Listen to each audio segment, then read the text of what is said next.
ہے۔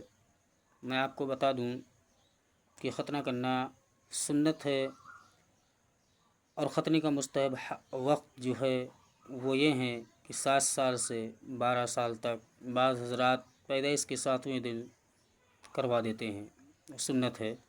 سب سے پہلے ختنہ کس نے کیا؟ حضرت ابراہیم علیہ السلام نے کیا، پھر حضرت اسحاق علیہ السلام نے ان کی پیدائش کے 7ویں دن حضرت اسماعیل علیہ السلام کی 13ویں برس یعنی 13 برس میں ختنہ کیا گیا۔ اس طرح حضور صلی اللہ تعالی علیہ وسلم نے حضرت حسنین کریمین یعنی امام حسن امام حسین کا ان کی پیدائش کے 7ویں دن ختنہ کیا۔ حضرت ابراہیم علیہ السلام نے کس عمر میں اپنا ختنہ